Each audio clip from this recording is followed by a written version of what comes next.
Bien, señores, tal y como habíamos anunciado, tenemos con nosotros al reputado médico, internista, cardiólogo, gloria de la medicina de este país, el doctor Bernardo de Filló, y por supuesto para mí más que una honra tener pues a este ícono de la medicina dominicana y mundial aquí en nuestro C. Doctor, saludos, muchas gracias por aceptar la Héctor, invitación. gracias por invitarme. ¿Cómo no? ¿Cómo no? Bueno, doctor, y comenzar a hablar con un médico en estos momentos, cuando hay una moda que se está extendiendo pues al mundo. El pasado jueves Puerto Rico declara epidemia nacional, la chikungunya. Aquí pues no sabemos cuántos tenemos. La Florida también a mediados de semana ya había reportado unos 83 casos. Y realmente, pues, para que usted nos ayude a entender esto, cómo a veces uno ve informaciones que están disminuyendo la afluencia de pacientes, uno no sabe si es porque le ha dado menos o porque ya dicen a qué voy a ir, a los hospitales. Ayúdenos a entender aquí al país realmente todo lo que está pasando en este sentido. Claro, gracias, Héctor. Hay una cosa que debemos aclarar desde el inicio. La chikungunya es una enfermedad viral producida por un virus que se llama el de la chikungunya, que quiere decir dolor y doblado en Macondo, que fue donde hicieron esta definición original, y que se asocia, o cuando se asocia con el mosquito, el Aedes, que también es el que transmite el dengue, y en una población que nunca ha tenido la epidemia, eso es pólvora por cualquier lado que tú lo veas. Los primeros casos de las Américas que se reportaron fue en Estados Unidos hace 8 meses. 8 meses. 8 estados el año 2010-2011. Después se reportaron muchos casos más en Tanzania y después en Italia. Y desde entonces se ha ido propagando por diferentes continentes hasta que la Comisión de Expertos de la Mundial de la Salud, Oficina Panamericana de Salud, alarmados por el progreso que tenía la enfermedad en otros continentes, se reunió en Perú y emitió una alerta. Te traje para que lo vieras. Este documento pesado. Vamos a ver si con cuál pues le podemos hacer una toma a este documento, que fue una alerta emitida. Aquí lo tenemos en pantalla ya. Ok, virus de la chikungunya. Ese documento alertó a las Américas sobre la posibilidad de que este virus entrara. Okay. Y los primeros casos se reportaron como probables a nivel de las Antillas Menores. Como consecuencia de esto, se empezaron a producir algunos casos aislados que se identificaban como una virosis, la gripe, etcétera, como el dengue. Y se encontró que el mosquito, que es el Aedes, ahora ya no era solamente el Aegypti, transmisor del dengue, sino también el Albopicus, que parece que está mucho en relación también con esta epidemia de ahora. Como resultado de eso, me permití hacer la observación el año pasado y a principios de este año sobre las alertas que debíamos aplicar como país sanitario. Y en ese sentido, el control del vector, que era el mosquito. No hicimos nada como país. No hicieron nada los otros países de América, porque esto es una conducta general, no es solamente no de nosotros. Exclusiva. No es exclusiva de nosotros. Pero todo iba a depender de con qué éxito hubiéramos tenido el control del dengue. Como no fue tan exitoso como se pretende, entonces quedó el mosquito ya listo para la segunda vuelta, el segundo debut, que es la chikungunya. Ese virus apareció en los países del otro continente, Tanzania, etcétera. Y como consecuencia, la población dominicana era virgen en términos de no tener en ningún caso anticuerpos que detectaran la presencia del virus en la sangre. Y muchas de las personas que todavía creen que tienen la chikungunya y van a los laboratorios les da negativo, porque no estamos haciendo la prueba que debe ser la última, la más evidente, y segundo, que lo estamos haciendo fuera de tiempo. Yo pienso, Héctor, con toda consideración y respeto al país y a nuestras autoridades que hacen un gran esfuerzo en este sentido, que nosotros debemos identificar mediante los estudios que sean necesarios con el auxilio del Centro de Control de las Enfermedades en Atlanta, cuál es el tipo y el virus que estamos. Y no decir, como hemos hecho algunos colegas, que no vale la pena hacer identificación del virus o la presencia del virus, porque hay otros 6 o 7 virus que coinciden también con el de la chikungunya, incluyendo la de el dengue, la influenza estival, y etcétera. O sea, son 6 o 7 enfermedades. Dan gripe, dan malestar general, dolor de cabeza, la misma cosa. Entonces, esta es una alerta grave para el país. Si seguimos el patrón de los otros países que ya sufrieron o sufren la chikungunya, vamos a tener entre un 35 y un 68% ¿Cómo? de la población afectada, probablemente a finales de año o después, en el próximo 2015. De manera que estamos hablando, si tenemos sobre la base de 10 millones, 11 millones de habitantes, el 60% son 600.000 personas con él. ¿Por qué no se hace un registro objetivo de esto? No, el 60% de 10 millones serían 6 millones de personas. 6 millones de personas. Sí. Sí, yo me fui a la cifra más baja. Entonces, sobre esta base, es conveniente, primero, que abandonemos las posiciones sanitario-políticas. Que si hay que decir las cosas como son, ya tenemos el prestigio mal ganado de que la epidemia comenzó en República Dominicana. Y naturalmente los adversarios o contrincantes de la isla, en términos políticos, en términos sanitarios, etcétera, se van a gozar Así es. con esa situación. Ya lo están haciendo. Ya lo están haciendo. Así es. Entonces es preferible tener una posición clara, científico-técnica, que digamos la verdad y que le digamos a las personas, a los dominicanos, que esto no es un polvo chino que se repartió en Jaina, como dice, no, es un pueblo chino, es un polvito que trajo un chino que lo tiraron en un bar. No, no, este es un virus grave porque saca de control y de actividad a la población productiva del país y a todo el mundo. Aquí no hay una familia, un grupo social, un trabajo, donde la mitad de las personas no hayan tenido alguna modalidad de la chikungunya. O sea, lo que implica que los datos que están dando las autoridades parecen Son incompletos. Son incompletos. Son incompletos. O sea, hay como un subregistro. Hay un subregistro porque la gente no quiere ir a los hospitales de salud pública. Porque hay un amontonamiento y como te enseñé fuera de cámara, en el informe de la OMS, de la OPS, es un anuncio a una quiebra del sistema de salud de los países de América, no es nuestro, de los países de las Américas. Una quiebra. Una quiebra, una incompetencia, porque la cantidad de recursos que se están utilizando no son suficientes para el control del mismo mosquito. Yo tengo un caso muy cercano, familiar, de una persona de 90 años que le dio la chikungunya, lo identifiqué clínica y serológicamente, y cuando salió de la chikungunya, al examinar sus piernas encontré petequias, que son manchas rojas.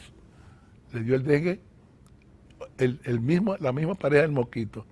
A esta persona de 90 años le transmitió la chikungunya y el dengue. O sea, ya hay pacientes que han tenido... Las dos. Sí. O una de las dos.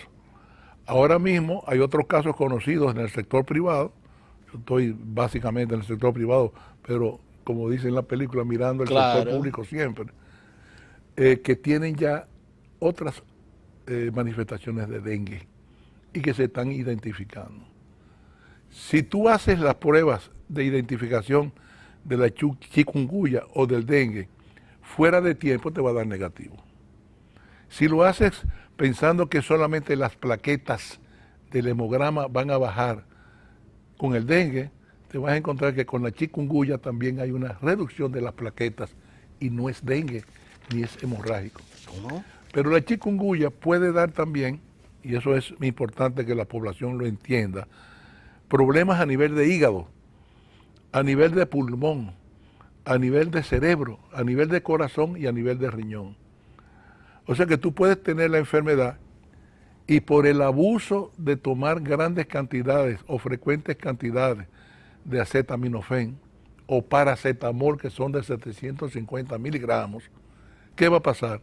Que si tú tomas más de 2 gramos diarios de estos medicamentos antipiréticos y analgésicos, vas a atacar. ¿Cómo se llama uno? El acetaminofén y paracetamol. El paracetamol son 750 miligramos.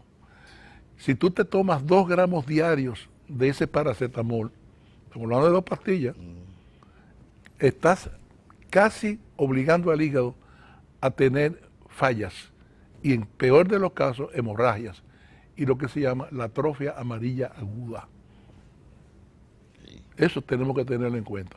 Si una persona tiene en este momento sospecha de padecer la enfermedad, señores, baño frío, baño de ducha, friegas, hielo para bajar la fiebre y usar moderadamente el acetaminofén o el paracetamol.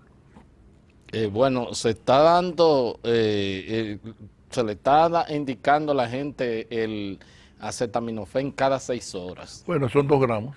De 500, son 2 gramos. Sí, eso es tolerable. Es tolerable. Es tolerable. Pero si usted combina el acetaminofén con una friega, que es un paño con hielo y frotarla por el cuerpo, o con una ducha, o con un jarro, con lo que sea frío, fresco, te baja más rápido la fiebre. Esa fiebre, y el asunto para los dolores, entonces, aquí es que está... el acetaminofén. Ahora, estamos yo digo para los fuertes dolores, porque también se le está dando, ¿cómo es? Cortisona. Sí, se le está... eso es lo que te iba a mencionar. El proceso de la enfermedad involucra 4 grandes sistemas. Uno que es el inmunológico, otro que es el neuronal o neurogénico, el endocrino y el emocional.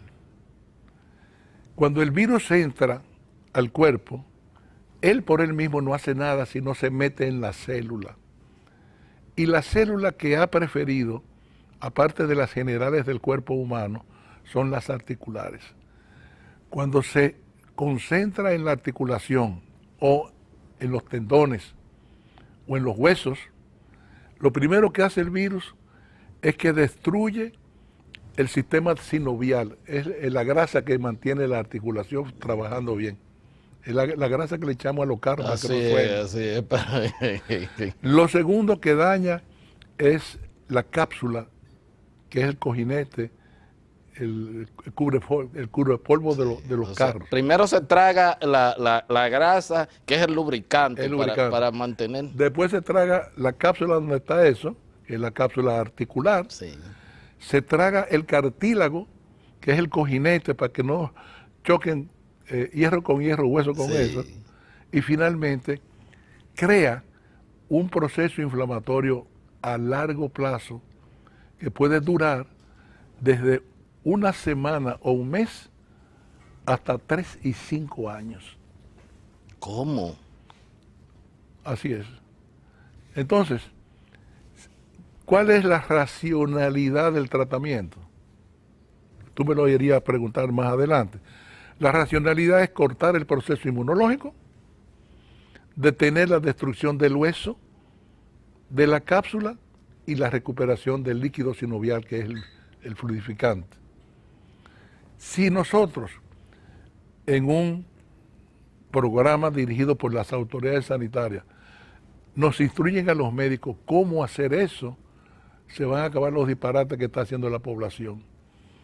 Que es usando cortisona en demasía. Yo te relaté también un caso lastimoso de una persona que abusó y tuvo lesiones de hígado, lesiones de pulmón, lesiones de cerebro. Y segundo, que estaríamos reduciendo el tiempo de evolución de la enfermedad, el costo de la persona, de la familia y del país en términos de gasto directo o gasto por ausencia laboral, y en tercer lugar, acortando que para que en lugar de 5 o 3 años, como han reportado los expertos de la OMS, podamos salir rápido de esta epidemia. Cómo no. Doctor, lo que implica en términos generales se está mal medicando la situación del virus. O sea, Así es. hay una La automedicación es fatal. Claro.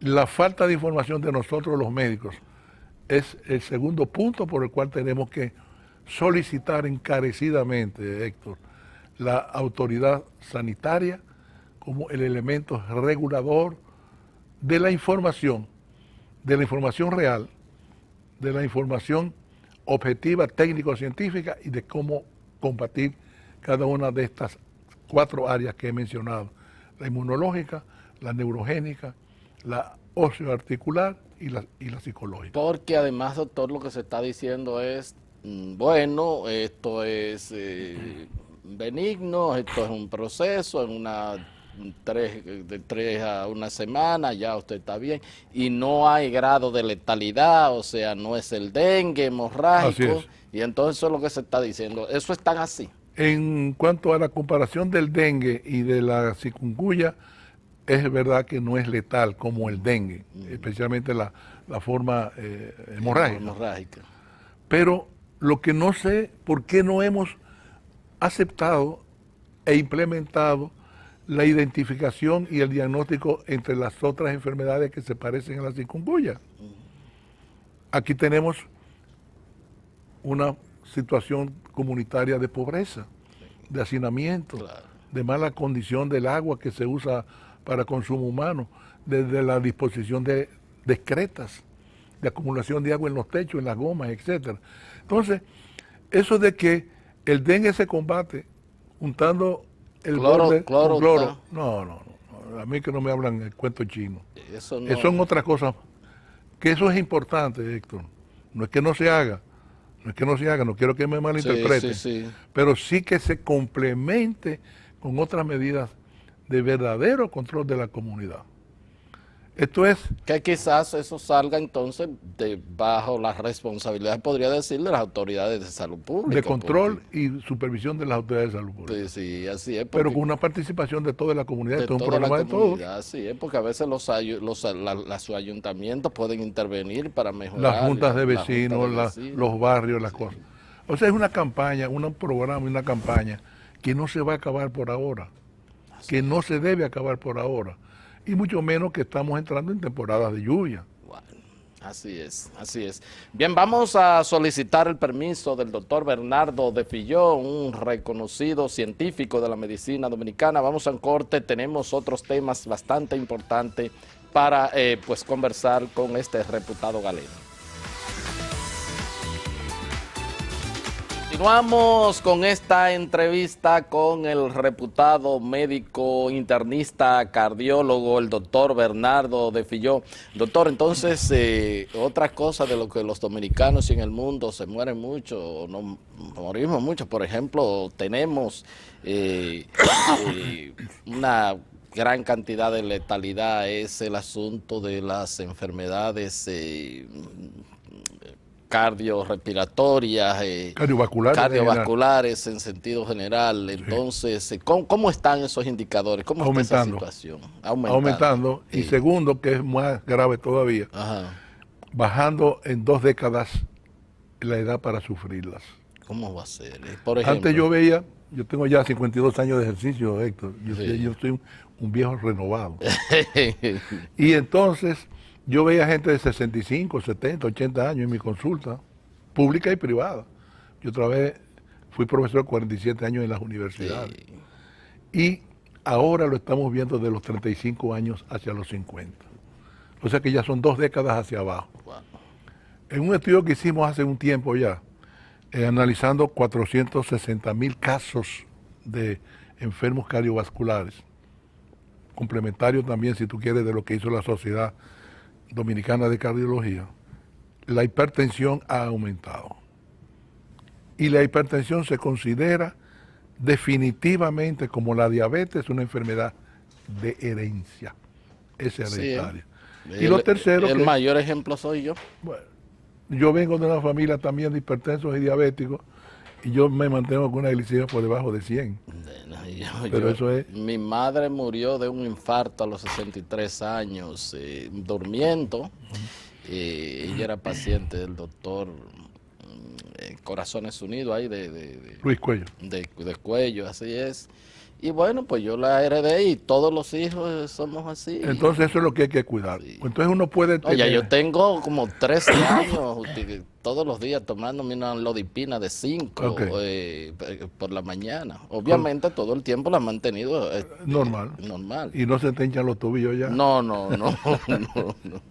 Mira, la diabetes, la hipertensión y la arteriosclerosis son una trilogía perversa contra el ser humano. Eso quiere decir que tú puedes tener el factor de riesgo y no sufrir la enfermedad.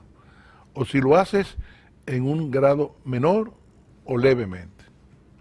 Lo que te evita las complicaciones. Y las complicaciones de estas tres enfermedades son cerebral, cardíaca, coronaria, renal y pies.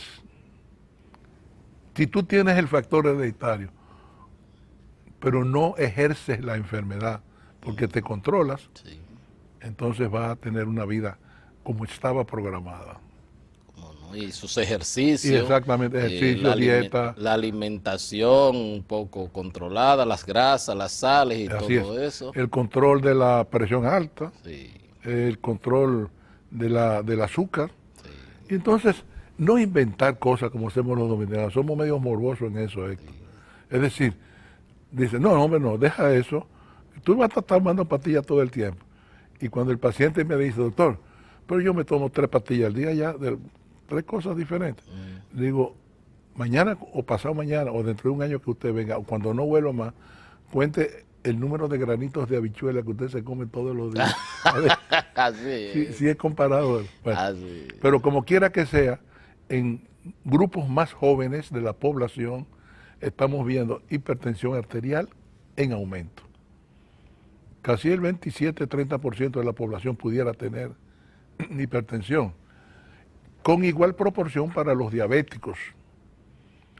Y en tercer lugar, el de la arteriosclerosis, que es importante que yo pase este mensaje médico ahora. Sí, Cuando uno tiene en su cerebro un piso cerebral formado por capilares que se llaman microvasos, si esos microvasos que son capilares con 7 micras de diámetro se endurecen, la cantidad de sangre que va a pasar desde los vasos o del territorio vascular hacia el cerebro se reduce. Entonces, sin ser Alzheimer, sin andar con el alemán que ganaron sí. el Mundial. mundial, tu cerebro, en lugar de recibir 4 o 5 cc de sangre por gramo, va a recibir 1 o 1,5 y se te empiezan a olvidar las cosas a temprana edad. Y ya los números de teléfono que tú debías recordarlo 7, 8 segundos después que te lo dan, se te borran. Empieza uno a borrar. Empieza a borrar y no es Alzheimer, es arteriosclerosis. Y a veces digo yo, pero tengo un Alzheimer adelantado porque se me ha... Exacto, pero es eso. ¿Cómo no? ¿Cómo Entonces, lo segundo es que ya en el país tenemos las formas más o menos objetivas para diferenciar entre la arteriosclerosis cerebral de estas enfermedades que estamos mencionando y el Alzheimer.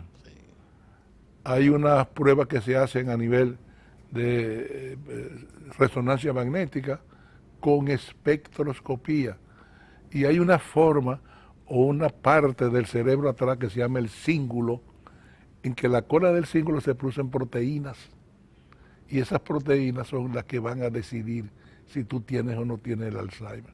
Eso se puede medir y ya aquí lo estamos haciendo. Qué bien. Por otra parte, te lo menciono para combinarlo con el de la enfermedad, es la parte neuronal o neurológica que yo mencioné.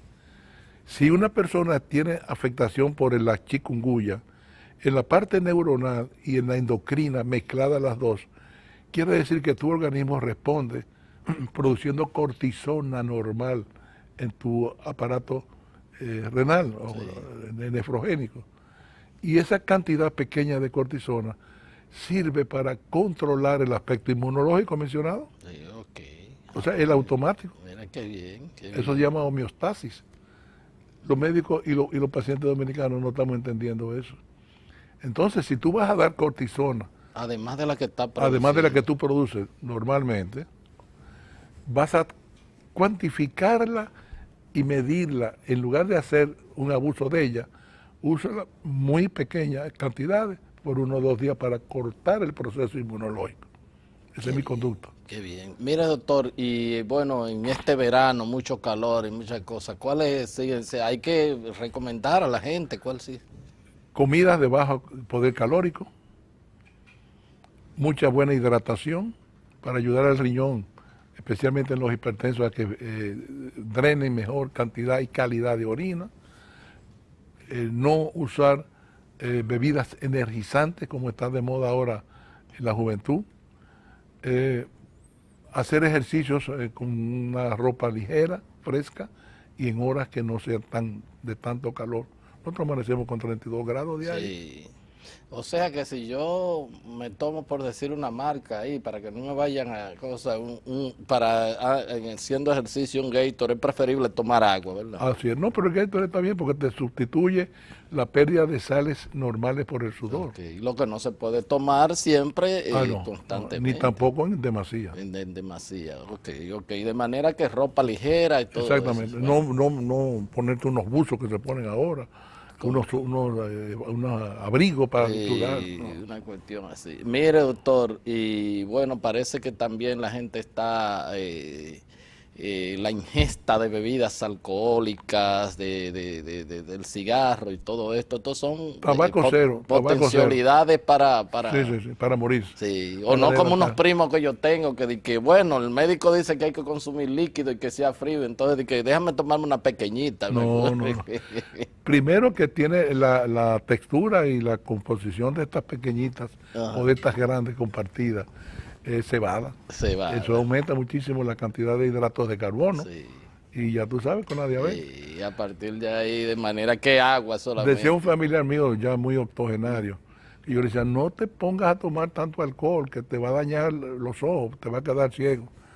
Y nunca me hizo caso hasta que un día me dijo, óyeme una cosa, mi querido nieto, Mm, ¿el alcohol quita la vista? Sí, la quita. Adiós vista. Eso es lo dominicano. Entonces, así es. Doctor, seguridad social, doctor. Usted estuvo ahí en el vientre de la ballena. La última modalidad que hemos visto ahora es que, bueno, a un paciente, a un asegurado, para ir lo poco que le puede cubrir en una farmacia, ahora tienen que poner sus huellas digitales. Imagínese usted que va mal a un médico con un diagnóstico a veces un poco duro y le indican algunas cosas. Usted además le dice, mire, tiene que poner sus huellas digitales aquí. no, eso es inconveniente y está proscrito por la misma ley de seguridad social y la 4201, 8201 y 4201. Eso es una ruptura de la privacidad, un desconocimiento a la privacidad de la persona y que se presta a muchos manejos indebidos. Eso es prácticamente humillante. Es ¿No? humillante. Sí. Lo otro que es humillante, y yo quiero también usar tu prestigioso programa para decirlo, es que yo no tengo que informarle a un seguro de la historia detallada de una persona a la que yo le indico un procedimiento. Si yo te digo, Héctor, te tienes que hacer una tomografía coronaria, yo no tengo que decirle a yo por qué, es por mi criterio médico. Claro que no es tan evasivo como no hacerlo, pero no el detalle que eso es morboso Claro. y además violentar la privacidad de esa persona. De la misma forma, y no quiero entrar en el tema que voy a mencionar, pero de la misma forma en que se requiere o se pide un respeto a la de preferencia sexual para no limitar los empleos. Usted no le puede pedir a un paciente que le... Y la farmacia tiene algo para tener huellas, para detectar huellas. Entonces, ¿cuál es el objetivo de eso? Yo estoy totalmente en desacuerdo y exijo, con pocas veces lo hago, del sistema regulador de la seguridad social, no dar opiniones, sino ejecutar acciones para frenar e impedir eso. Pero que vimos que la superintendencia dijo que tienen derechos la cosa, No, no, o no. sea, que quizá no se consensuó, pero que ellos No, no, tienen no, no, derechos. no. Esto no es una cosa burocrática, ni de complacencia, ni de derechos de las administradoras de riesgo de salud. Es un derecho de la persona como tal y del Estado Dominicano garantizar por vía de la superintendencia esa protección a ese derecho del paciente o del grupo familiar.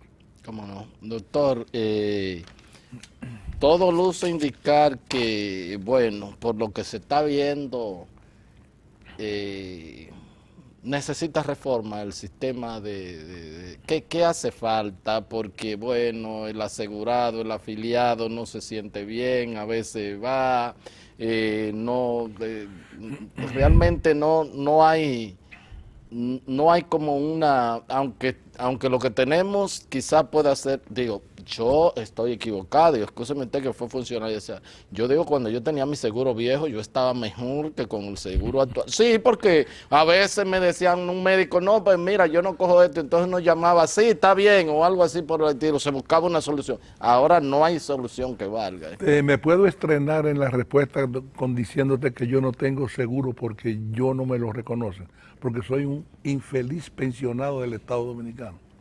O sea, a usted no se le reconoce el seguro. No, yo soy dependiente de una hija mía por ser un infeliz pensionado. Bueno, pero llevándote al tema, se han cometido muchos errores con el diseño, la instalación y la operación más que nada de la seguridad social.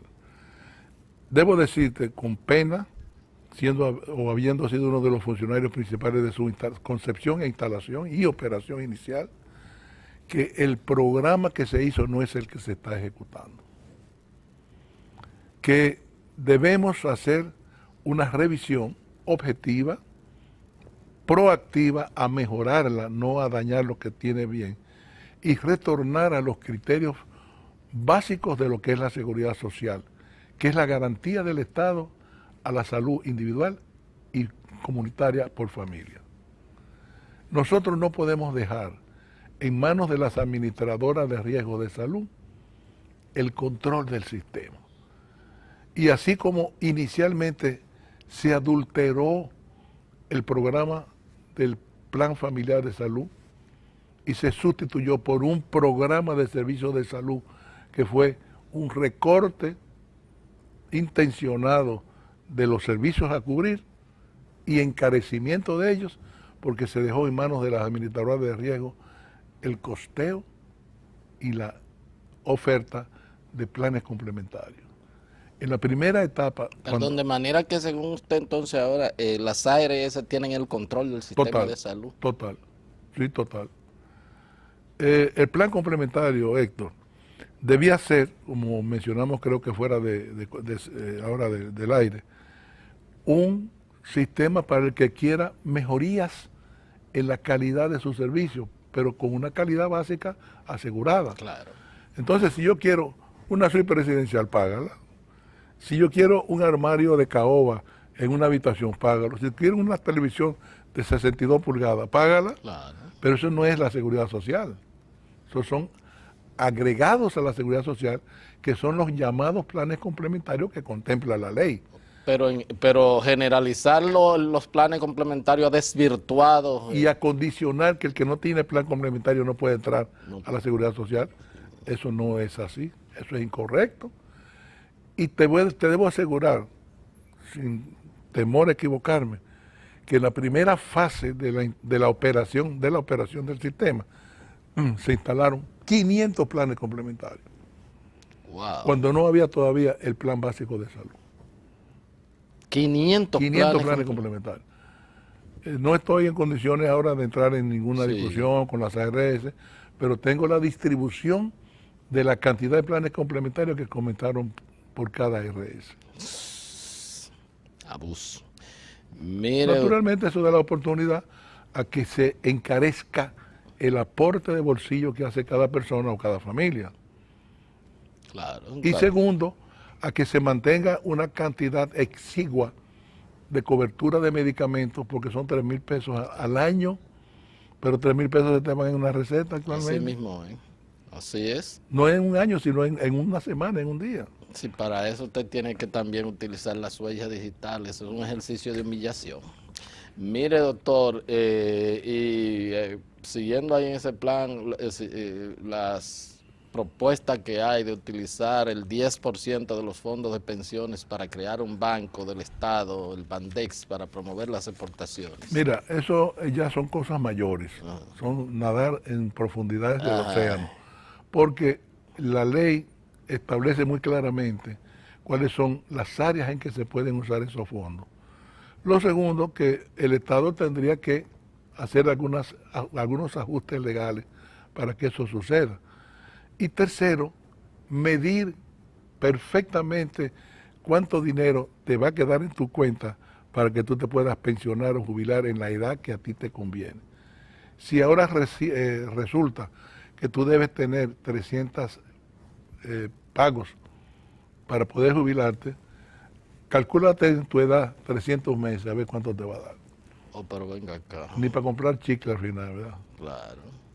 Entonces, la otra cosa es lo siguiente, no hay un puente, no hay una unión entre la persona que se afilia y recibe servicio del plan de salud, del que lo hace en pensiones. O sea que con los miles de millones de pesos que tenemos en pensiones, no se puede hablar de la cenicienta que es la salud, ni pasar de algunos fondos calculados, razonables, en un equilibrio económico y financiero, que es lo que está dando el traste con la estabilidad del sistema de salud. La falta de equilibrio financiero. Equilibrio económico y financiero. Y la otra cosa, porque tú me has aprovechado hoy demasiado, es lo siguiente, todavía el área oficial de salud no ha asimilado que el sistema cambió, que ya no es un sistema tradicional de hospitales, de macrohospitales, sino de integración de servicios. Yo te podría decir con toda tranquilidad, del tiempo que tuve en las 2 posiciones oficiales que cumplí, que hay solamente 1 o 2 hospitales grandes que satisfacen los requerimientos de la seguridad social. Es verdad. Nada más 1 o 2. 1 o 2. ¿Y usted lo puede mencionar? No me gustaría porque dejaría otros que están en plan de cero. Okay. Y quiero ser justo en eso. Entonces la otra parte es la siguiente. Hay que separar en la práctica y en la operación lo que es el sistema tradicional de oferta de servicios por lo que debe ser la gerencia del sector oficial, donde haya una separación entre lo que debe ofrecer el sistema oficial, lo que debe hacer el sistema privado, y rescatar el liderazgo y el liderazgo político de la salud, de política de nivel, no de política de partido, sí, entre lo que es el sector oficial y lo que es el Consejo Nacional de la Seguridad Social. Si estamos hablando de salud, el liderazgo y la representación oficial debe tener el Ministerio de Salud. Así mismo. Si quieren hablar de pensiones y cosas, el Ministerio de Trabajo. Entonces yo siempre he dicho y he propuesto desde antes de la ley, cuando trabajamos en las confecciones de las 2 leyes, que debía ser un sistema, una cúpula, donde el Consejo sea con un área de salud y con un área de pensiones, pero un puente entre las dos. Claro, claro. Bueno, doctor, el tiempo se ha terminado, yo le he sacado el jugo. Yo tenía otras preguntas ya de carácter histórico para compartirlo con usted, pero eso será después una entrevista, hablar de sus ancestros famosos, de gente que llegaron a la presidencia de la República y que tuvieron además que pudieron lidiar con el poder terrenal y el poder divino, y además Tú estás hablando de monseñoratos. de monseñoratos, y además de que un dandy sobre todo, de que un hombre un mozo, que muchas veces lo pusieron pues caramba, a tener que ese conflicto dentro de la carne y el espíritu, y en el cual generalmente la carne sucumbe, sobre todo cuando se... Pregúntale a Amelia Francasi. Le agradezco eso, doctor, y en algún Encantado, momento Héctor. le llamaré para que hablemos de estos temas históricos y de otras Te cosas. voy a hacer llegar un libro que hice sobre precisamente eso. Bueno, pues con gusto lo veré, y me gustaría que un día hagamos, así como hice una entrevista con el doctor José Joaquín Puello, aparte de muchas cosas ahí que provocaron lágrimas y todo eso, de todas sus experiencias y de todas esas cosas, también hacer un programa así de dimensión humana Está histórica. bien. Bueno, Yo he encantado de la vida, a mí me cómo gusta no, todo le eso. agradezco, doctor, muchísimas Bueno, gracias. gracias. Gracias a todos ustedes por haber estado con nosotros, y será pues hasta otra entrega de su programa de Agenda. Hasta entonces.